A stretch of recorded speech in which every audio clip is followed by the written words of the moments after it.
On July 19, 1952, one of the largest UFO events in history played out over the skies of Washington, D.C. The event was witnessed by people across the northeastern seaboard and verified by multiple ground radar stations. But over 70 years later, we finally have hard proof that something had in fact visited Earth on that fateful night, and the US government may have been lying about it the entire time.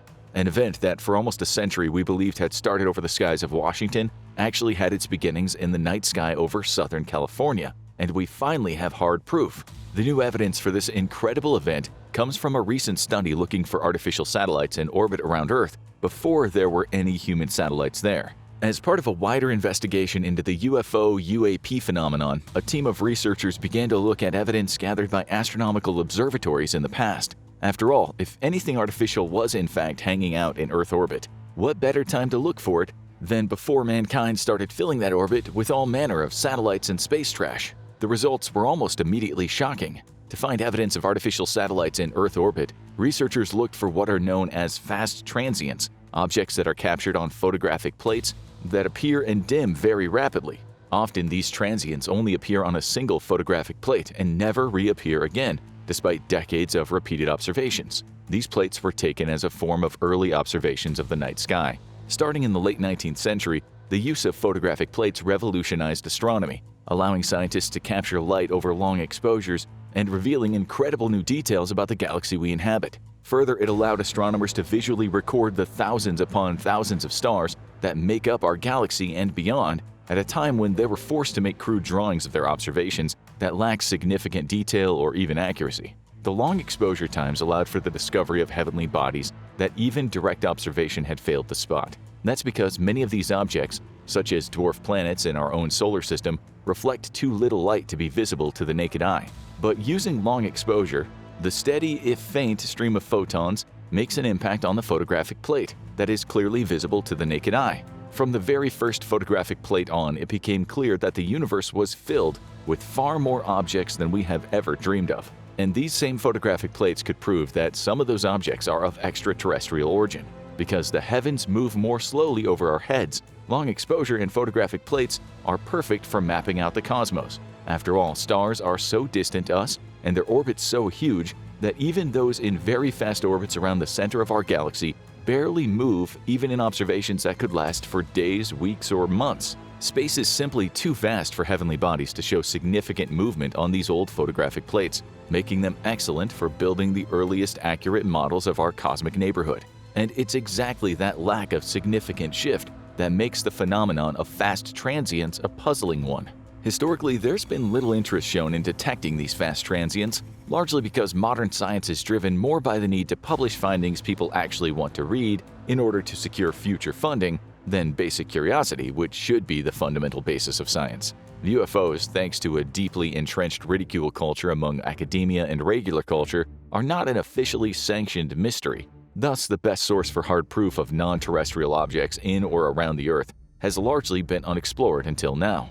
One survey of fast transients in 2004 used deep lens survey data and detected 3 unusual events that flared with significant magnitude in comparison to nearby stars, but vanished in unusually short order, far too quickly for most conventional explanations. Other surveys have discovered everything from asteroids to brown dwarfs. To up the ante, though, scientists began to look for transients that lasted less than a minute, producing many possible results but no definitive confirmation. The problem was human space junk. With thousands of satellites and even more pieces of discarded junk that all reflect the light of the sun, detecting non-man-made fast transients using modern survey data was proving all but impossible. That's when a research team decided to go back in time and start looking at survey data from before the launch of Sputnik in 1957. The best source of this was the Palomar Sky Survey, conducted in the early 1950s before there were any man-made objects circling the Earth. The Palomar Sky Survey was undertaken using the 48-inch telescope on Mount Palomar in Southern California. The survey used 2 sets of plates in order to capture color information of the night sky. The first exposure would use a blue-sensitive plate, and the second a red-sensitive plate. The exposures would then be taken within an hour of each other and put together to gather color data. The time difference between the 2 exposures allowed researchers to look for sub-hour fast transients, objects that appeared in the sky for less than an hour and would indicate either very weird astronomical events or a possible artificial object. The research team discovered thousands of these fast transients, including one with 9 sources of light that appeared in one image and did not appear in the next exposure less than an hour later. Pouring over 70 years of surveys, these lights never reappeared again. In total, the team identified 83 cases of these fast transients that are difficult to explain. Gravitational lensing could explain some of these fast transients. This occurs when the light bends around a massive gravitational source like a black hole, allowing astronomers to see what's directly behind the object in the way. We have many examples of gravitational lensing due to the mass of entire galaxies bending light around them. And it's a very cool way of being able to peek at the universe behind objects that would normally block our view. In the right conditions, gravitational lensing could occur and be visible for a very short time, and some of these fast transients could be explained by this phenomenon. However, using some basic measurements, it quickly became clear to the research team that some of the fast transients would be extraordinarily difficult to explain with gravitational lensing. To make matters more complicated, the timing of one of those extraordinary events would beg the question, when is a coincidence not just a coincidence anymore? On the night of July 19, 1952, just before 9 p.m. Pacific time, unbeknownst to the astronomers at the time, one of these fast transients made its appearance. Less than an hour later, it was gone. But all the way across the United States, one of the most well-documented UFO events in history was just starting to take place. These fast transients detected are not particularly impressive. 3 points of light, 2 in the same linear formation observed from other anomalous fast transients previously discovered. The objects show no elongation or distortion, indicating that at the time of their capture, they were not in rapid movement, similar to an aircraft, asteroid, or meteorite. In subsequent and even modern observations, the objects were no longer present. A careful investigation of the southernmost transient in comparison to neighboring stars proves that the object captured was in fact something emitting a significant amount of light. The northernmost 2 transients also exhibited properties that other stars do not, though there's simply not enough data to be sure. The transients are located within 1 degree of the galactic plane, which could potentially put a nail in the coffin of the artificial object theory, given the density of objects along the galactic plane and the increased likelihood of a gravitational lensing effect being at play. However, further measurements make this almost impossible. First, the objects are almost certainly 3 individual yet related objects. All 3 of the transients dimmed at the same time, meaning it would be a truly cosmic coincidence if they were 3 separate unrelated objects being lensed by a larger source of gravity. Rather, it appears that the objects were not only related to each other, but dimming together, or simply leaving their positions over the observatory simultaneously. But if they were to be cosmic objects, dimming simultaneously, they would have to be within 50 light minutes away from each other to account for their disappearance in the second photographic plate. This places the objects at a distance of no more than 6 astronomical units from each other. With this maximum separation, the objects thus could be no further away than 2 light-years from Earth. If the distance was greater than the given speed of light, they simply couldn't have dimmed simultaneously. That 2 light-years maximum distance is closer than the nearest star, and it's the only way that they could have appeared in the original 1952 plate and not reappeared in any other. This doesn't preclude a gravitational lensing effect, though. Such an effect would require the almost perfect alignment of a background star fainter than 25th magnitude, with foreground masses of planets or stars also fainter than the 25th magnitude, all lining up at exactly the right time during a very brief window to create the effect seen on the plates, and never repeating again in over 70 years. The second possible gravitational lensing explanation involves a massive explosion at a truly cosmic scale, lensed again by a system of planets and stars. However, the fact that the event had to occur and then dim in less than 50 minutes makes this impossible. There simply is no natural phenomenon that can release that much energy and dim again so quickly. Supernova can take anywhere from hours to days to brighten and dim again, speaking against this potential explanation. And here we arrive at the uncomfortable conclusion. 3 separate objects within 2 light-years of Earth were shedding light for less than an hour before disappearing. Their existence almost definitively precludes all natural explanations, but it's what happened next that begs the question: are these the first official images of extraterrestrial technology? It's been called the Washington invasion, and it's one of the most popular UFO mass sightings in history. Terrifyingly, the events of July 19th would happen almost immediately after the astronomical survey captured those 3 fast transients on film. Starting on July 12th, people had begun to report sightings of strange objects in the sky over the Washington, D.C. area. However, the weekend of July 19th to the 20th would prove to be the most historic, and it all began at 11:40 p.m. Eastern, right around the time that on the West Coast, the Palomar Observatory was conducting its survey. Air traffic controller Edward Nugent would be one of the first witnesses. While operating the radar at Washington National Airport, he spotted 7 unknown objects. The objects were not traversing any known flight paths, and there were no other aircraft in the area approximately 15 miles southwest of the airport. Calling over his supervisor, Nugent and Harry Barnes also observed the objects on the radar, with both later attesting that the objects performed extraordinary maneuvers no known aircraft could possibly match. It would all be an observation that radar operators and eyewitnesses from Washington to Moscow would repeat time and again for nearly a century. Suspecting a malfunction with the radar set, technicians checked the unit but discovered it to be in perfect working order. Barnes then phoned the airport's backup radar center and asked them if they were also tracking unknown objects. The center confirmed they too had the strange objects on their radar, and controller Howard Coughlin even said he could see one of the objects in the distance.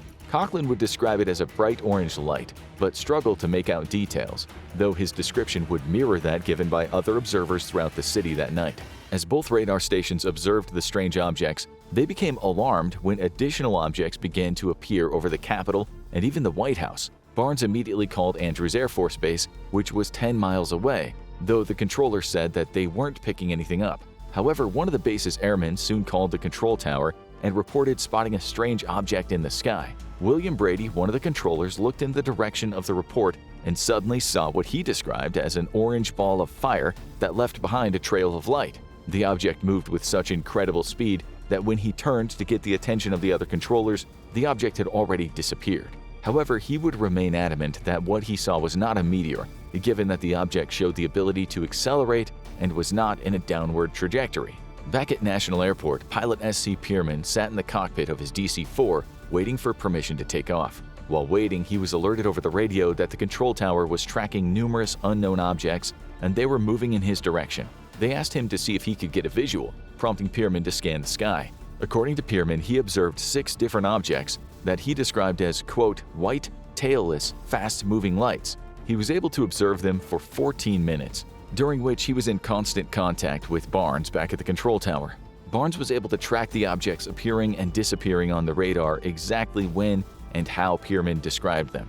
At Andrews Air Force Base, the growing alarm amongst the tower personnel led to them tracking objects such as meteors, which they mistook for possible UFOs. However, they also tracked the same objects that other radar stations were tracking, including an object that seemed to hover directly over a radio navigation beacon. Staff Sergeant Charles Davenport also directly observed an orange-red light to the south of the base, describing the light as appearing to stand completely still, then making abrupt changes in direction and altitude. According to him, this occurred multiple times before it finally disappeared. Given the verification of multiple objects in airspace over the Capitol and the White House, U.S. Air Force F-94 Starfire jets were dispatched out of Newcastle Air Force Base in Delaware. The jets arrived at 3 a.m. in the skies over Washington, prompting all of the tracked radar objects to immediately disappear. The jets remained on patrol over Washington until they finally began to run low on fuel and were forced to return to base, at which point the objects immediately returned to the skies over Washington. Barnes would later state that he believed the objects were directly monitoring radio traffic and evading the fighter jets, only to return as the jets left the area. The UFOs would continue to be tracked over the Capitol until about 5:30 a.m., when they finally disappeared from all radar scopes. A week later, though, the objects would return to the skies over Washington, during which they were directly observed on radar by U.S. Air Force Major Dewey Fournette, Project Blue Book's Pentagon liaison, and Lieutenant John Holcomb, a U.S. Navy radar specialist. Despite there being a slight temperature inversion present over the city, which is known to have an effect on ground-based radar, none of the radar operators present nor Holcomb believed it was significant enough to explain what they were tracking. Instead, all came to the same conclusion: the objects were solid, likely metallic, and very real. During the second event, another pair of F-94s were also dispatched, with one pilot spotting a glowing white light that immediately sped away as he approached it. Civilian pilots in the vicinity all also confirmed sighting bright glowing objects corresponding to the radar contacts being tracked on the ground. As the sun began to rise, though, the objects seemed to disappear and would not return. The entire incident would create a small panic in the U.S. government, President Truman was gravely concerned with the event, and the CIA would launch an official investigation into the UFO phenomenon itself. However, as UFO events propagated across the country, there was a significant concern that the Soviet Union could exploit the phenomenon to launch a surprise attack on the US or so panic.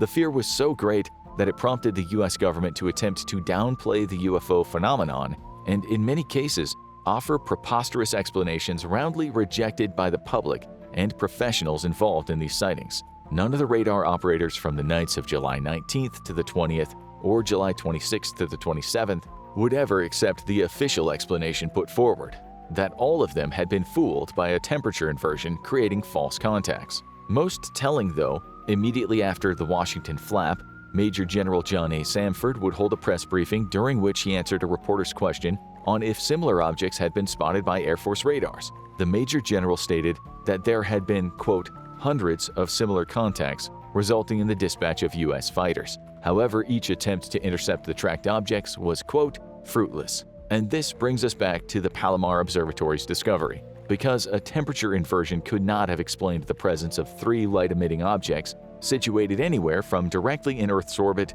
to as far as 2 light-years out, the incredible discovery begs the question, when is a coincidence simply not a coincidence anymore? Now go check out everything we learned from shocking congressional UFO hearing, or check this other video out instead.